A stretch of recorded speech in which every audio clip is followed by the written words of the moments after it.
What's up, everybody? Thank you for joining me for another edition of Bass Talk Thursday. What? Today we have a very special guest in the house, bass builder to the stars, Tony Walters out of Oregon.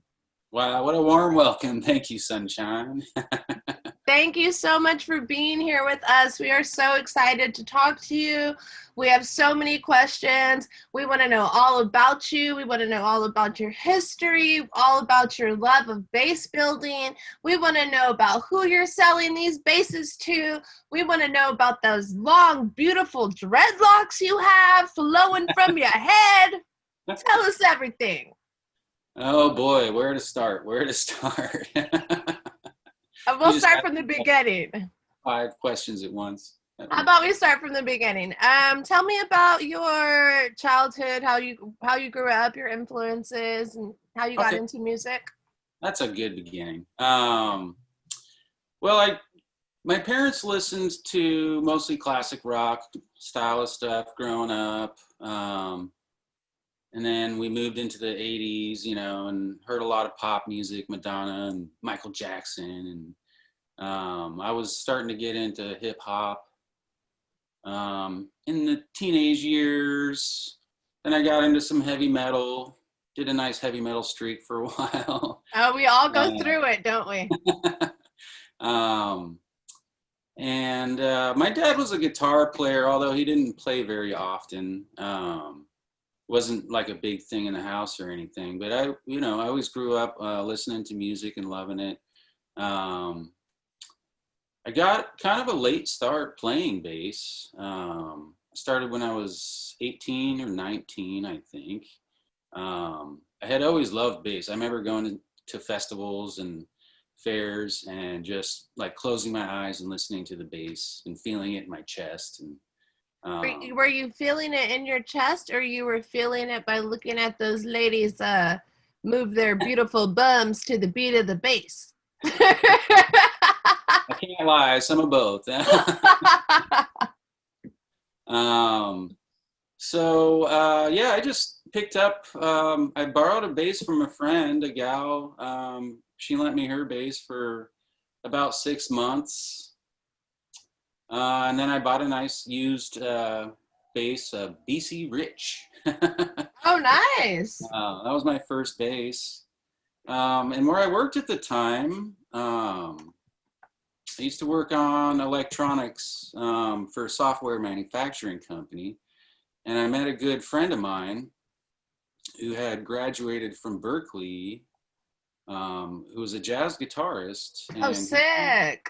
He taught me pretty much all the theory I know to this day. I mean, it took years and years, to sink in and learn more and more. But I've always been grateful for that, because I was a really new player. And he had graduated, top-notch jazz guitarist. And he was just a cool guy, a really nice guy, and took the time to sit down with me. And we played together for 5 or 6 years probably.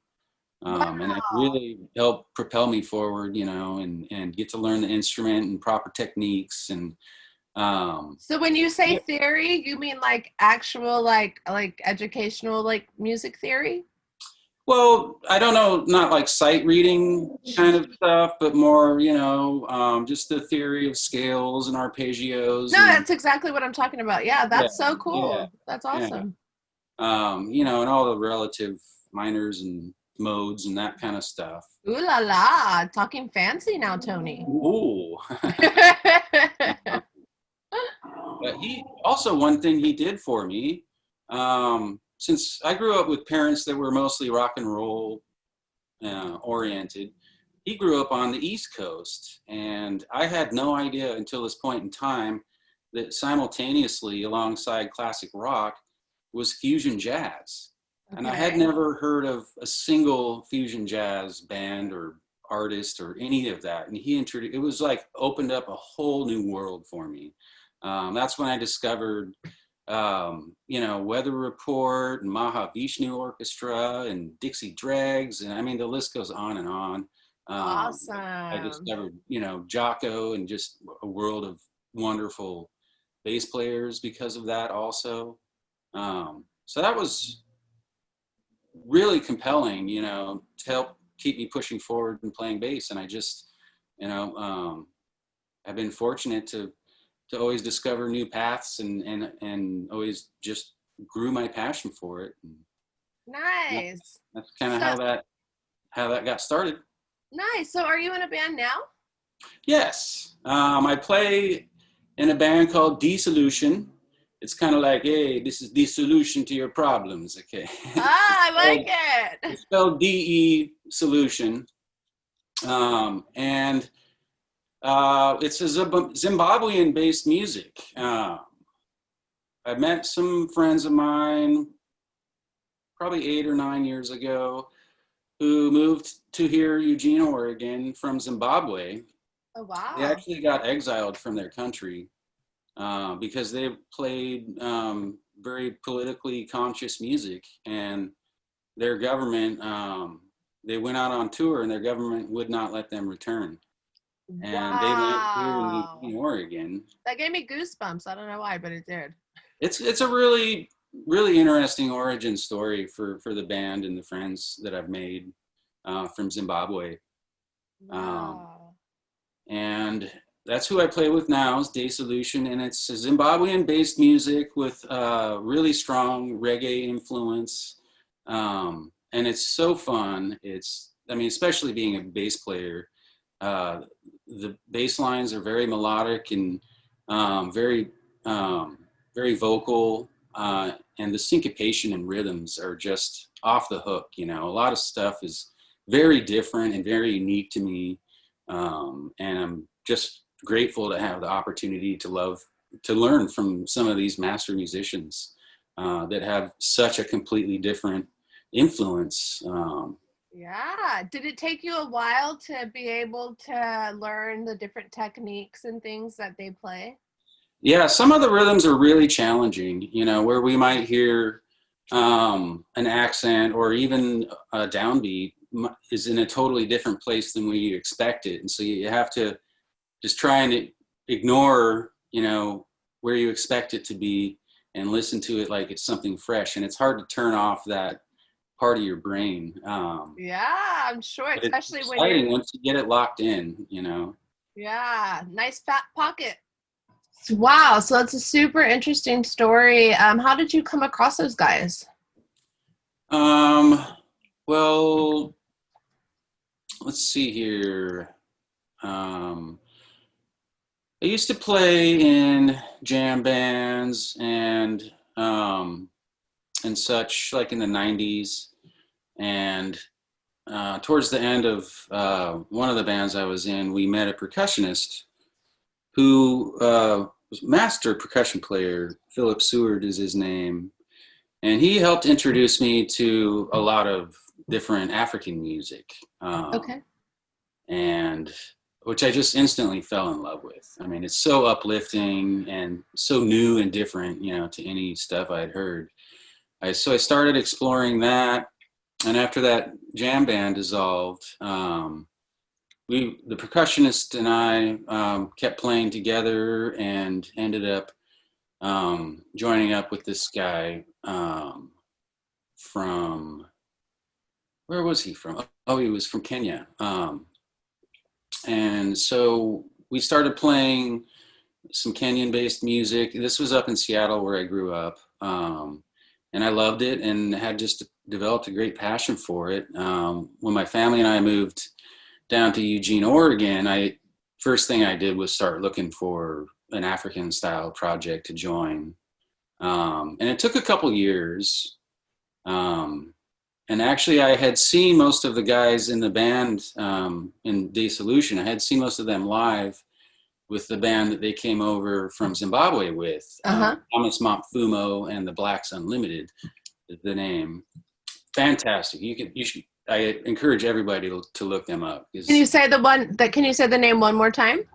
Thomas Mapfumo is the band leader's name, and the band's name is the Blacks Unlimited. Okay, cool. So we'll provide that link at the bottom afterwards so that everybody can definitely check that out. So I had actually seen them perform live, and I'm dancing. It was at our city festival, and I'm dancing with my wife, watching the band, and dreaming in my head, oh, I wonder if they'll ever need a bass player someday. And it turns out their bass player put out an ad back in the day of Craigslist. Craigslist is still going around, honey. It was like the thing back then. He put out an ad for African style bass lessons, and I was like, shoot. And I didn't know he was the bass player for that band. I just saw the ad, and that's how we met. And he was showing me some bass lines, and I was picking them up really quick, and so he was impressed, and he decided at some point to form a side project, which became Dissolution, and he moved on to play guitar and sing instead of bass. So how fun! He called me up and said, Tony, I need you to be my bassy. Tony. I try to do his accent. He's got a great accent. I don't do it justice. Man, that's awesome. That's how it all got started. I think that was 2012, somewhere around there, 2013. Nice. So you've been interested in African beats and rhythms and music since you have been quite young.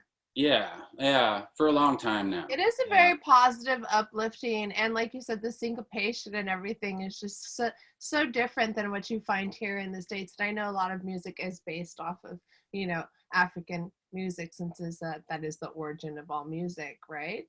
Yeah, fundamentally. And their sense of rhythm in so many of the styles of music in Africa is just phenomenal, and it just makes you move. You just can't help but shake your booty, Yeah, paint your face and shake your booty. That sounds like the name of an album. We should put that out. Cool, awesome. So how did you know that you wanted to start building basses for a living? When did that come to light? Well, I began making furniture a long time ago. And after years of doing that and developing that skill, I ran across some tools for sale at a garage sale. And I was like, hey, wait a minute, this is a good portion of what I need to build myself a guitar.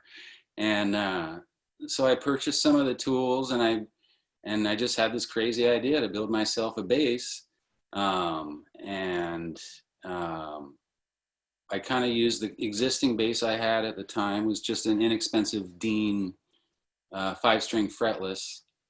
And I used that to kind of, base all the technical stuff off of, the scale length and where the neck and the body land together, and, make everything balanced. And it took me years, actually.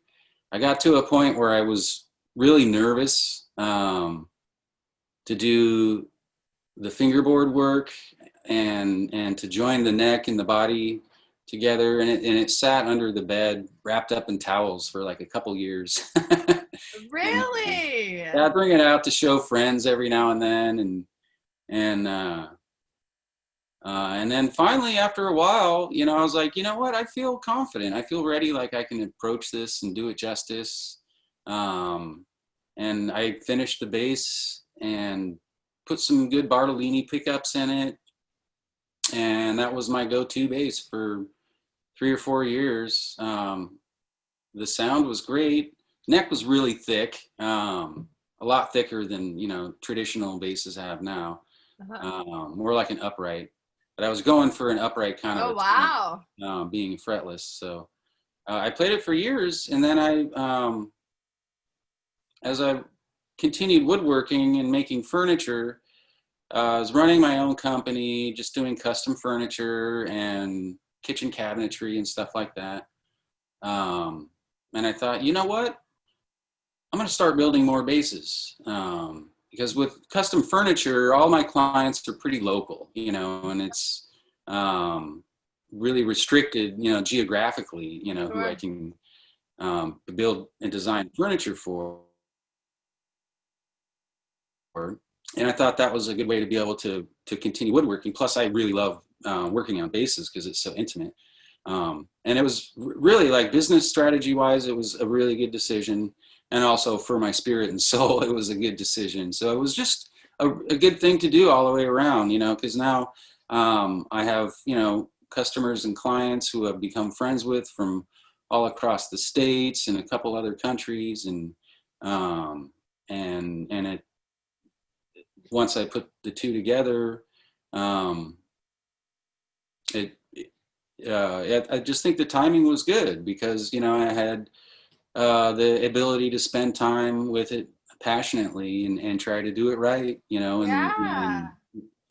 and did a lot of studying, from old school luthiers, from violin makers to like Carl Thompson, the famous bass builder. Do you have a mentor that you worked with in particular? No, I'm pretty much all self-taught, Amazing. Well, Congratulations. thank you. See, Thank you. people, if you follow your dreams and you educate yourself, you can do whatever you want to do. Right, Tony? I absolutely believe in that. Yes. You work with passion and stick to it, and life will bring you things that cross your path that will help open up new doors for you. Now, I wanted to ask you, what does it feel like to build an instrument knowing that somebody's going to use this to express some of the most intimate parts of their hearts and their souls? Well, that is like one of the biggest, most satisfying things about making an instrument to me. When I build an instrument for someone, my goal is for them to just absolutely fall in love with this instrument. And music is medicine, we know that, especially now, and in the quarantine. It's keeps us going. It gives us energy. It gives us reprise. It brings people together, and music is so fundamentally important, and it is a true medicine. And it always has been, I feel like, throughout the decades. People have always turned to music. Yeah, and so I approach it with, kind of honoring that meaningfulness about it, and I just feel that that's the right way to do it. Yeah, absolutely. So, how could you I see the basses that you have here in the background here. Mhm. About how long does it take you to build, say, the bass to the nearest bass to you? How long did it take you to build that one? Here, I'll see if I can just show you a little bit more of that. Wow, that is beautiful. Oh my Got my lamp gosh. here to get some light on That is it. gorgeous. So that bass in particular, that's my personal bass. When I started building custom basses, I actually got to a point where I had sold everything and I didn't even have one of my own basses for myself. So I was like, you know what? I've got to sit down and build a bass that I'm just going to keep, and so I'll always have one. Uh, that bass in particular was probably about a 4-month build, which brings us to another unique feature. At that point in time, I had tried various pickup locations and various styles of pickups, and was always trying to find that sweet spot, where to put the bridge and the neck pickups. Done a lot of research on who does it this way and that way. I was like, gosh, there's got to be a way that I can move the pickup without having to, test it out and then stop, unscrew the thing, move it to somewhere else, trying to remember or record, and compare. And I didn't really want to have to do all of that. And I was like, and I also don't want a giant empty hole in the middle of my Yeah. bass guitar. And at one point, I think it came to me like late one morning when you're laying in bed and you're kind of half awake and half asleep and you're in that kind of lucid zone. for some reason I thought about a pickup ramp, and I was like, what if I use a pickup ramp and somehow figure out a way to slide the pickups underneath that pickup ramp. Whoa, that's genius. So I'll see if I can bring this up a little closer for you guys to see. Get some light on it. All right, so this pickup ramp, little closer. It's like an ordinary pickup ramp. It's radiused with the same radius as the fingerboard. And you have spring adjustable mounting, so you can adjust your pickup height. And then in the middle, there's a little slot there, if you guys can see it. Nice. There's little tabs, so you can move the pickups up and down, both bridge and neck pickup. Wow. And so, that just occurred to me. Of course, I had to do a lot of drawings and layout and figure out how to get the wires not to impede, moving the pickups back and forth. Yeah. How long did it take you to develop that particular feature? That was the very first one that I built. And I just thought it out carefully and drew it out. And it was a success. I've only made one modification to the design since then, which allows a little bit more structural integrity, because that top layer of wood between the pickups and the string is super thin. So I just figured out a way to get a little bit thicker wood on the edges of it, but really thin in the middle, so you can get it really close to the pickup or to the strings for good, sound quality. Nice. But it's more or less, I just about nailed it on the first try. Wow. With the exception of that. So, you just learn to really try and think things through, and as you go and before you start even, and that's just a good way to approach it, I guess. And tell me your influence for the body style, because that's very unique, and I love it. It's just it feels so like you know what I mean? So curvy. Yeah. I just love curvy. I know all guitars are curvy, but some are especially curvy. Yeah, I'm a big fan of like graceful flowing shapes and movements, especially being a furniture designer and having the right amount of proportions.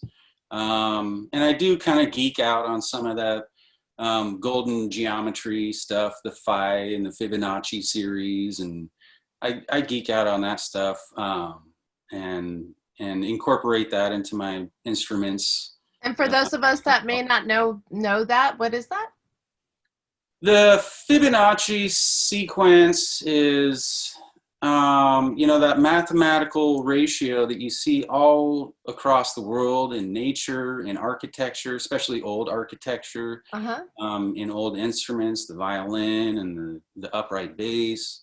And it's, you see it all over nature, like in the Nautilus shell is a really common graphic that's expressing that. And the ratio at which leaves branch out from a tree. There's all these very cosmic connections to this particular number. And it's, somewhat metaphysical, but also scientific, and it's just fun and somewhat meaningful too, absolutely. You're emulating nature, and sound is a part of nature, and we're trying to culminate that sound out of an instrument and be able to use that to express ourselves with. So it just kind of has all those neat connections. It all, just like I was saying earlier, it all is just a huge circle that like all connects. Absolutely. That's amazing. So how do you pick the particular woods that you use? Because I was watching video of you earlier, and it seems you're very particular about the wood that you use, as you should be. Yes, of course. I started off with mostly traditional woods, maple necks, ash and alder bodies. And as I kind of got more experimental, I picked up some African woods from a local hardwood store and built a bass using those. And I didn't really know a lot about them at the time, but because that was really early on. And as I learned more, I discovered that some of the African woods, like Paduk and Wenge in particular, are traditionally used in marimbas, which are the big wooden xylophones. And they just have such an uncanny tonal sense. They're just excellent tone woods. They're sustained, the texture and quality of the sound. Like the resonance off of it after it's... Yeah. So I use both of those woods quite frequently. And like in this bass here, the whole neck is solid Wenge, and it's got a Wenge fingerboard. And then the tone woods in the bodies, you know, just from stuff I've read, stuff I've seen, and stuff I've tried out over time, just have developed, you know, a list of woods that that cater to different sonic nuances, you know, that somebody might be looking for. And then, of course, some of them are just aesthetically beautiful and gorgeous. So would you say that when you're building a custom bass for one of your customers, you definitely look at the genre of music that they play, and you would pick a wood that would justify that sort of genre? Absolutely, yeah. I mean, some bassists have something in mind already.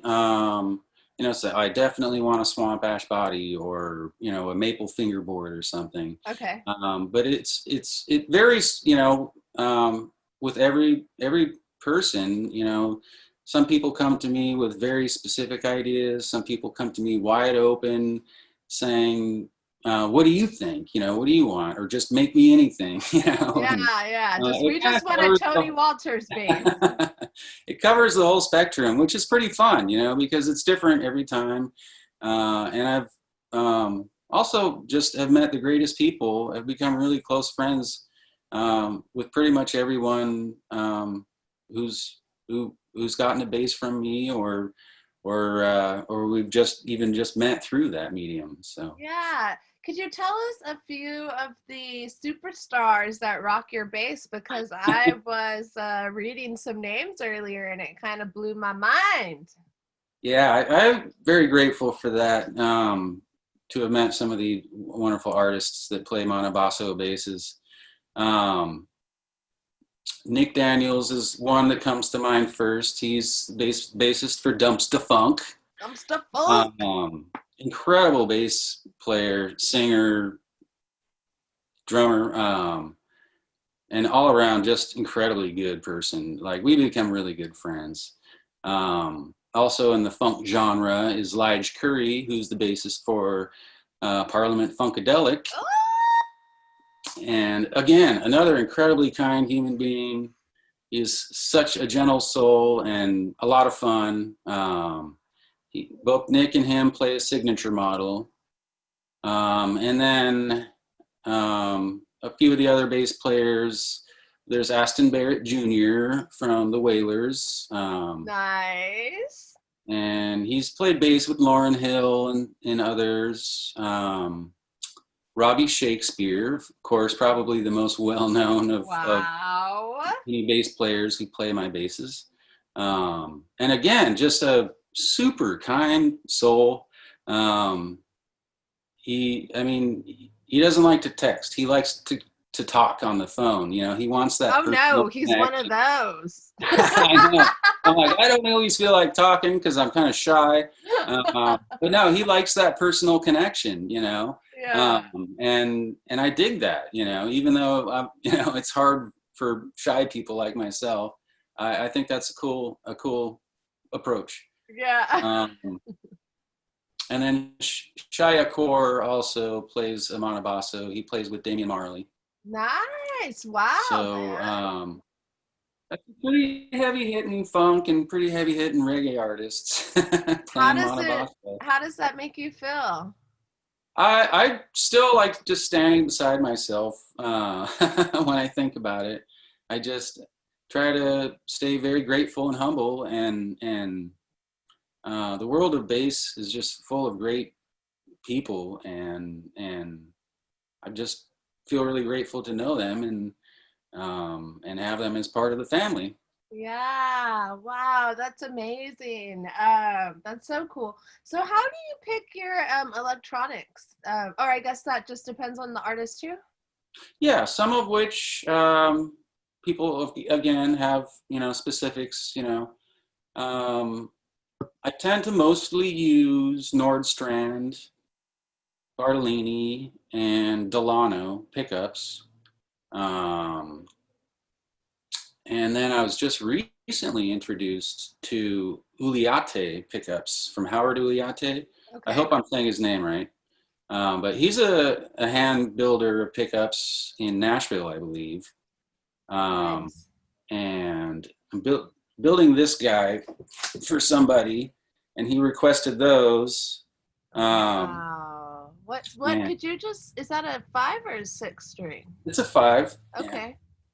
And so this is the Wow. bass very first bass I've tried, the Uliate pickups, and they are monsters. Oh my God, they sound so good. What's with the little hole right there underneath where That's the the truss rod access. Oh, Instead oh, of, instead cool. of having that plate up here, Yeah. you access the truss rod from down there. Oh, Tony, Tony, Tony.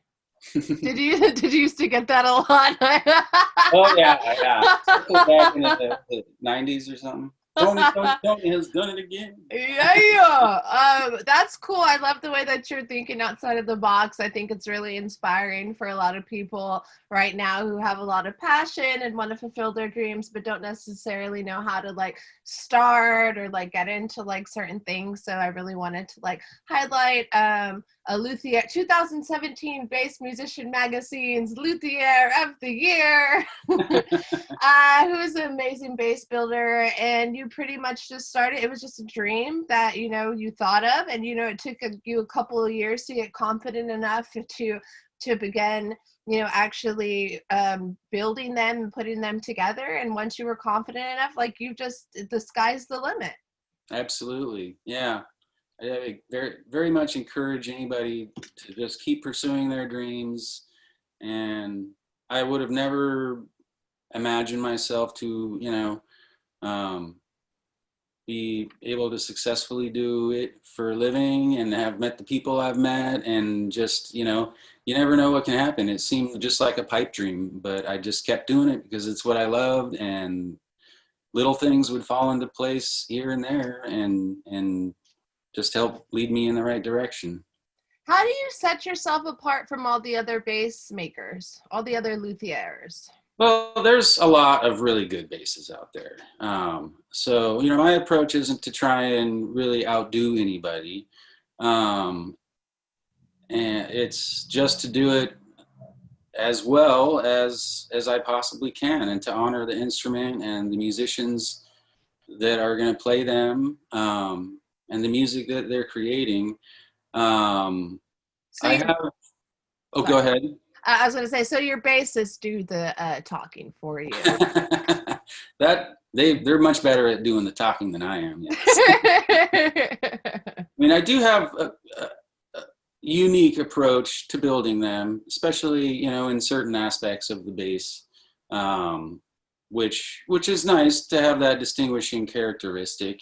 Um, but I think if somebody's really putting their creative passion into it, those are going to develop naturally, because you're just going to have ideas and try different things, or just be gravitated in certain directions that appeal to you. Now, do you ever film yourself when you build your basses? No, I've had a friend, take a few clips here and The there. people want to know. I want to know. I want to see you. I think it'd be really cool to do like what is it called when you do the fast forward or what is The it called? time lapse. Yeah, we need it. That'd be so cool to see a time lapse video of you building a base. I was like looking on YouTube for one of you doing it, and I did not see it. And I'm like, oh, we're gonna get this done.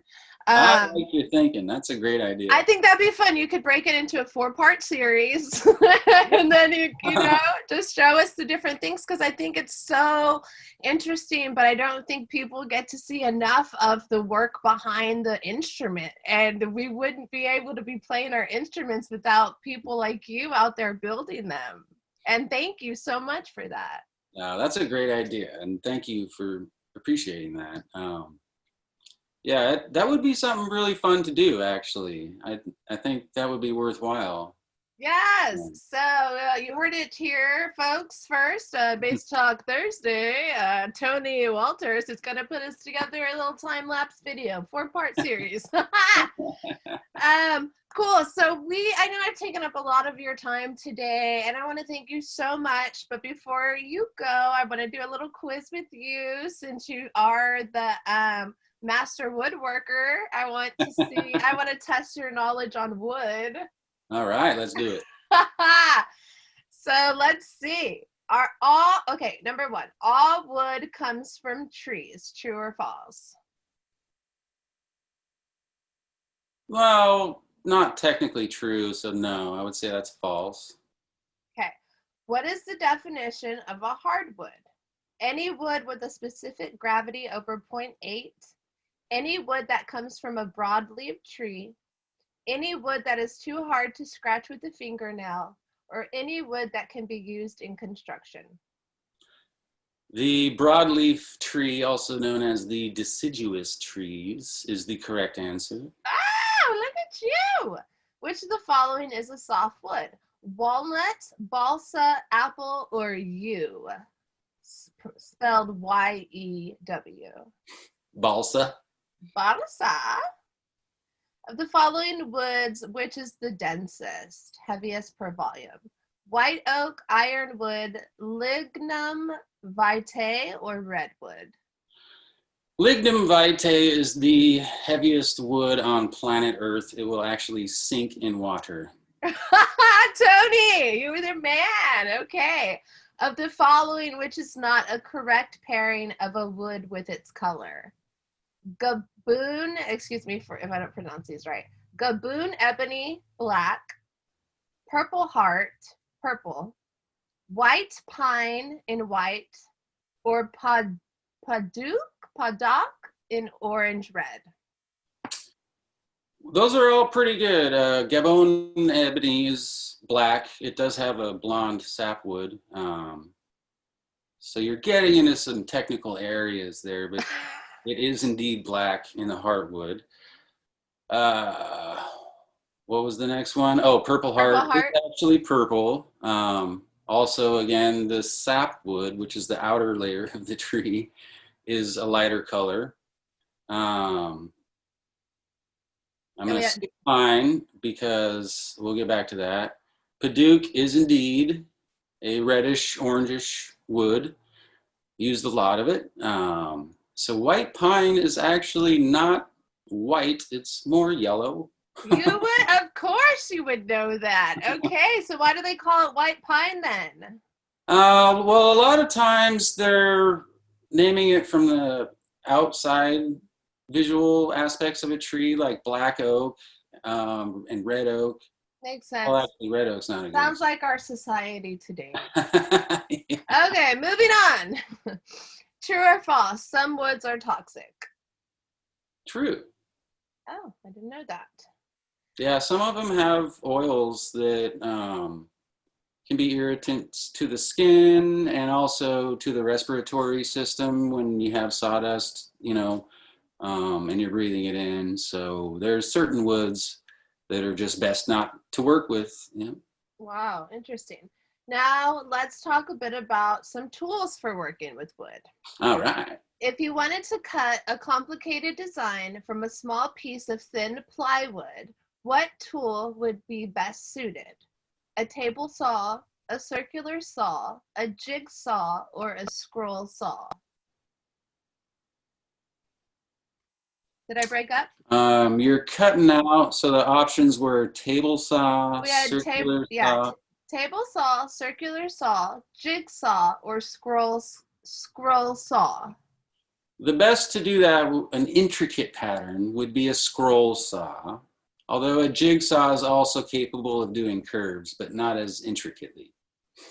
Tony, I love you. You're so good at this. Okay, we have 3 more questions. All right. What tool would you use to add a nicely finished edge to a piece? Would you use a drill, a rasp, a band saw, or a router? Is that Yeah, it would be a router, I believe, would pertain to your question. A nicely finished edge. You'd use a router to round over the edge or to make it beveled or angled. So is that what you use for the edges of your guitars? Of your basses? I do use a router around the edges of the body to take off most of the wood, and then I hand file it using a Shinto rasp. From there. Fancy. Okay.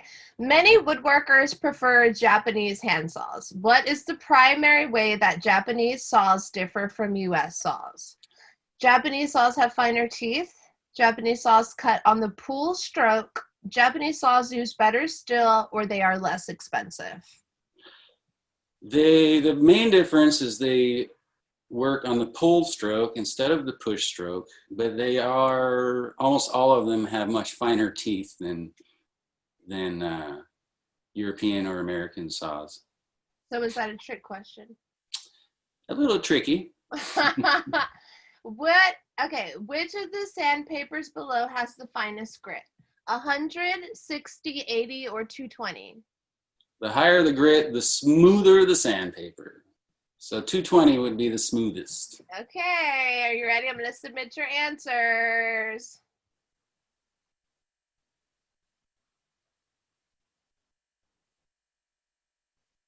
And you got every single one of all of them right, except for the trick question. Japanese saws have finer teeth. But I think it was a trick question, and I think that they were both the right answers. So I'm going to give you 100%, and you're the first person ever on Bass Talk Thursday to score 100% on their quiz. That means one lucky winner at home wins a pair of Roto Sound True Bass strings, courtesy of Roto Sound Strings UK, Sunshine Cantu, and Tony Walters. Sick, man. Thank you so much for playing along with me. That was a lot of fun. Can you tell me what's the best way that we can check out your basses, get to know even more about you, get to know more about maybe ordering a custom bass and how we could support you? You can find me on social media, on Facebook, either Tony Walters or at Mana Basso Fine Electric Bass Guitars. Could you spell Mana Basso for us? I will put this in the comments too, but I just want to hear you spell it out. I'm going to show it to you also. Okay. Perfect. Oh, I don't know if you can see that. Anyway, if you can see that, it's Mana Basso. Oh, yeah, I can see it. Oh, it's so Manabasso. How'd you come up with that name? Mana is a Polynesian word that means life energy, or like chi. It's the energy that circulates through and composes all living things, kind of like the force. And that's, very musical to me, because I also kind of perceive music that way, and also in how we approach our art, whether it's music or painting or building and making things, you're putting your mana into it.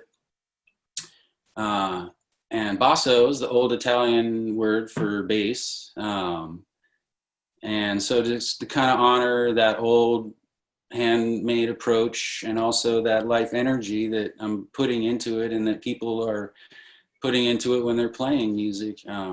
Beautiful. Combine those. So it kind of means life energy bass. Love it. Perfect name for your bass. And I have a website. You can also go to manabasso.com. And to check out my band, you can look up D-Solution on Facebook. You can live stream on Reverb Nation, and you can purchase our album, which we released back in January. It seems like a million years ago, doesn't it? It does. We had so many gigs and festivals lined up this year for the release of the album, and well, we all know how that went. we just got to keep evolving with the times, man. Yeah. It is what it is. Making the best of it. And thanks to you for helping us make the best of it. This is a really great opportunity. I love what you do. Thank you. Keeping us inspired and all pushing ahead and staying together as a community. Yeah, and I think that's very, very, very important that we just keep smiling and keep pushing forward even when we don't want to do it. We have to do it. Yes. So thank you so much from the bottom of my heart. I appreciate the time that you spent with us today. Thank you for showcasing your bassist and kind of giving us a history of who Tony Walters is, because we were all been fascinated by your bassist, but nobody knows the true history behind it. So I'm glad that we were able to capture that. And I hope that you have an amazing day. And I'm looking forward to that time-lapse video, 4-part video, coming out soon. All right. Don't hold your breath. It'll be a while. I'm good at holding my breath.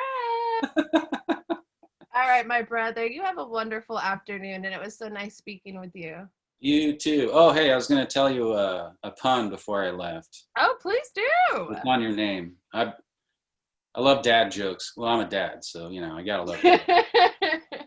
So you can't do no better than to spread a little sunshine.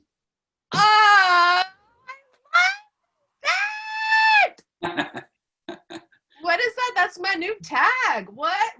I'm gonna make a song. That's my new theme song. I'm gonna make a song out of that. Thank you for making my day. I really appreciate it. Awesome. Thank you as well. Yeah, man. And we will talk soon again, and just stay blessed and stay happy and keep doing what you're doing. All right. Keep playing that bass community. All right. Peace out, brother. Much love. Much love.